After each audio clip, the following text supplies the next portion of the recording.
Welcome to War Thunder with Subdued. How y'all doing today? Well, the plane, the myth, the legend, the Tomcat. The plane that has a 4-0 against the Libyans and a 80-8 against the Iraqis. Now, the 80-8 against the Iraqis was the Iranians, and against the Libyans, it was the United States. The plane really didn't spend a lot of time under U.S. control in combat, which may or may not have been a good thing. But it did prove itself against the Iraqis in the hands of Iranian pilots during the 8-year Iran-Iraq War. The Phoenix missile was never used in combat by the United States. However, the Iranians have used it. I don't know their success or failure rate. We had a few failures on the United States side, which is why they pretty much stopped employing them. It's pretty bad when you launch a rocket or a missile and it detonates not far from your aircraft. And that was due to a motor malfunction. So they got real nervous about firing those things. But we have the plane in War Thunder without all the bad vices. And you might be going, what bad vices? Well, the TF-30 engines were notoriously weak for the airframe. Now somebody's going to be going, well, they worked on the F-111. Yeah, they did. But the F-111 was a fly straight, fly fast, and that's all you're going to be doing. You're not a highly maneuverable fighter that's going to get into dogfights. You're going to be carrying bombs to deliver bombs. The F-111 was a bomber, not a fighter. It's like the F-105. It's a bomber, not a fighter. They can hum the tune, but they can't dance it.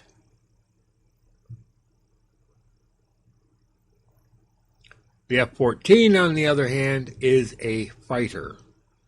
And the TF-30 engines had a tendency to flame out during high angle of attack maneuvers.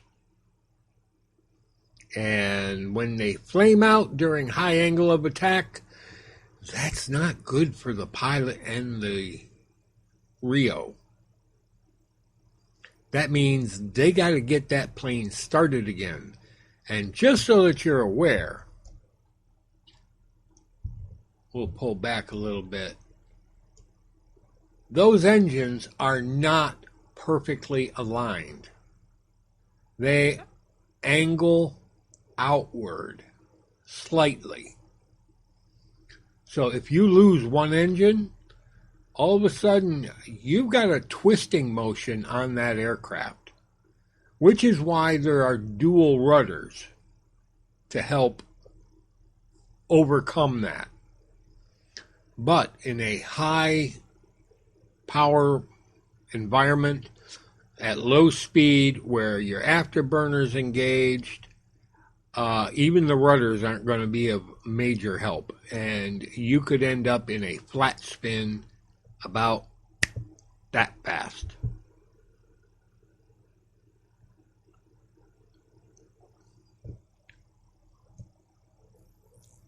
But this is War Thunder, and we're not going to get those compressor stall flameouts, supposedly.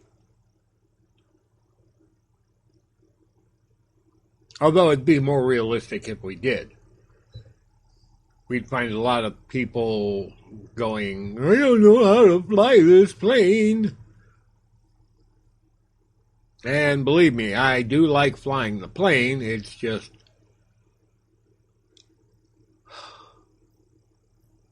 rather frustrating at times. And again, that comes down to the IFF doesn't work for diddly beans. Not only does the IFF not work, the long-range lock-on from the radar, which is an exceedingly powerful radar,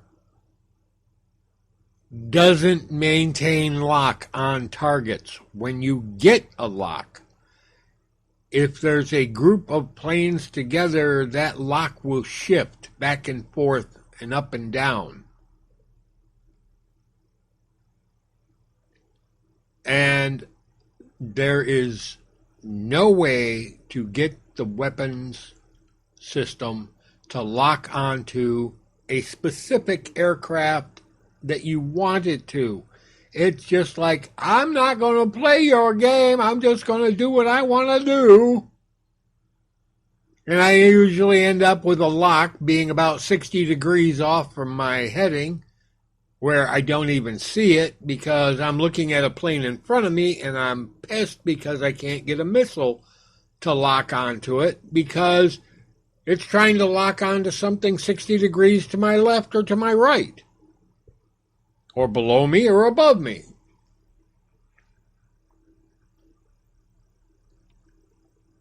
Gaijin's got to get this stuff straightened around. You should be able to switch between targets.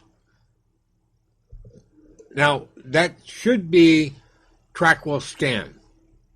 I haven't figured that one out yet, how to get that working. It's a dev server. I'll figure it out eventually.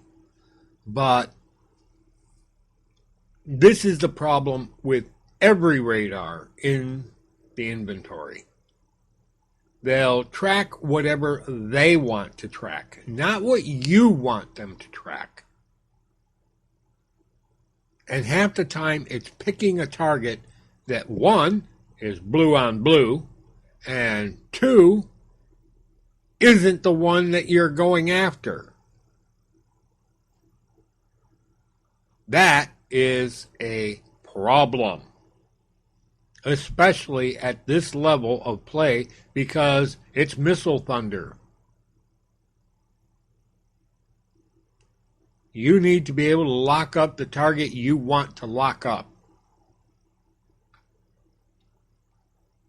And you need to not be able to lock up blue targets.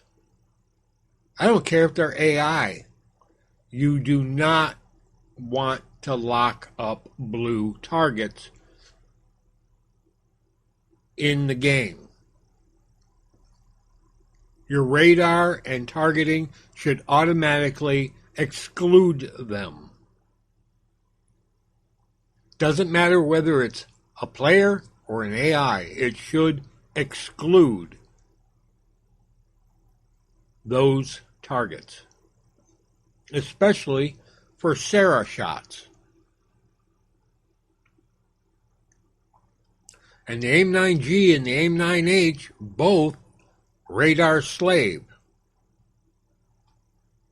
So if you end up targeting, your radar locks onto something out of your eyesight, and you go to try and get a missile lock on a target, all of a sudden your missile lock is going off over to the left, or to the right, or down below, or up above. It doesn't matter. It's not going where you want it to go. Because Gaijin's got this all messed up. Now, somebody's going to go, well, just go to the gun sight, shoot. Well, the gun sight doesn't have IFF. And if the gun sight doesn't have IFF, you could end up locking onto something that happens to be blue on blue.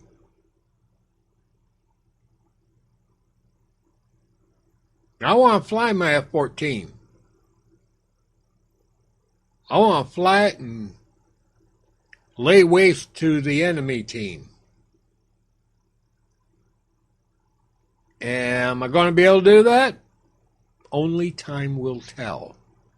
But again, the AUG-9 is a massively powerful radar in real life. Its replacement was a massively powerful radar.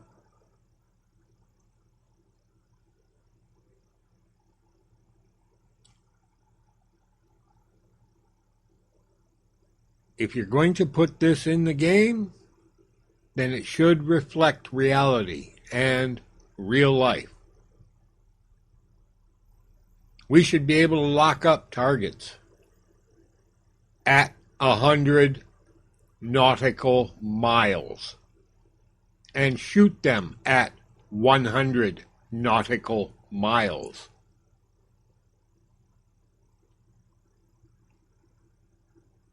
If we lock up a target at that range, that's 190 kilometers.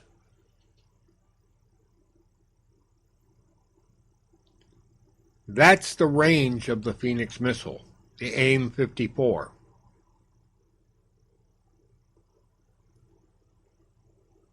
And the AIM-54's got a couple of modes. One is SARA, semi-active radar homing, and that's for the initial part of the shot.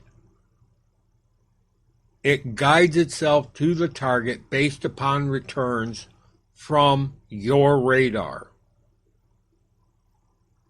at Mach 4.5 or Mach 5, depending upon the range of the shot and the altitude that the missile climbs to.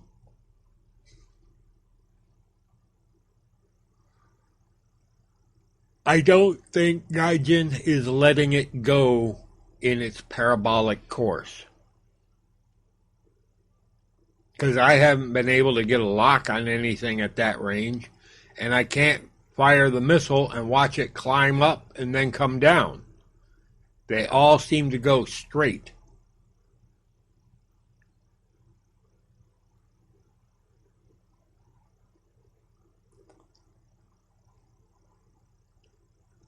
But the myth, the legend, the Tomcat.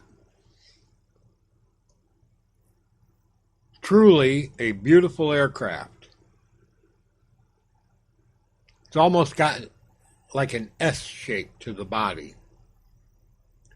Nose down, then it goes up over the canopy, followed by going back down into the fuselage, and then up in the tail.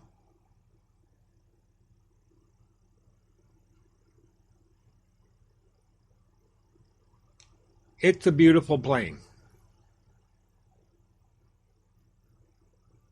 It looks right, and in War Thunder, it flies right. Now, if they would fix the IFF issue and the radar lock issue, so that we don't end up doing the, oh crap, I'm sorry I shot you, all the time at long range. Because blue on blue is bad for you. It's going to cost you when you go blue on blue. Trust me, I've shot enough blue on blue in this dev server to make people sick.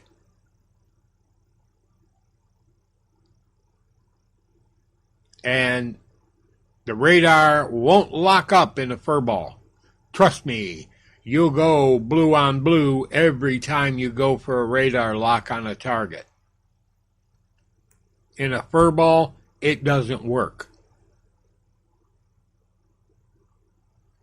Best play for this plane is to stand off. find the targets that are coming in and destroy them. And to do that, we need the Phoenix missiles to operate properly, and we need the AIM-7Fs to operate properly. And that means that we've got to get the radar to operate properly. This is a dev server. Take it for what it is. Enjoy yourself. Have fun. This is Subdued.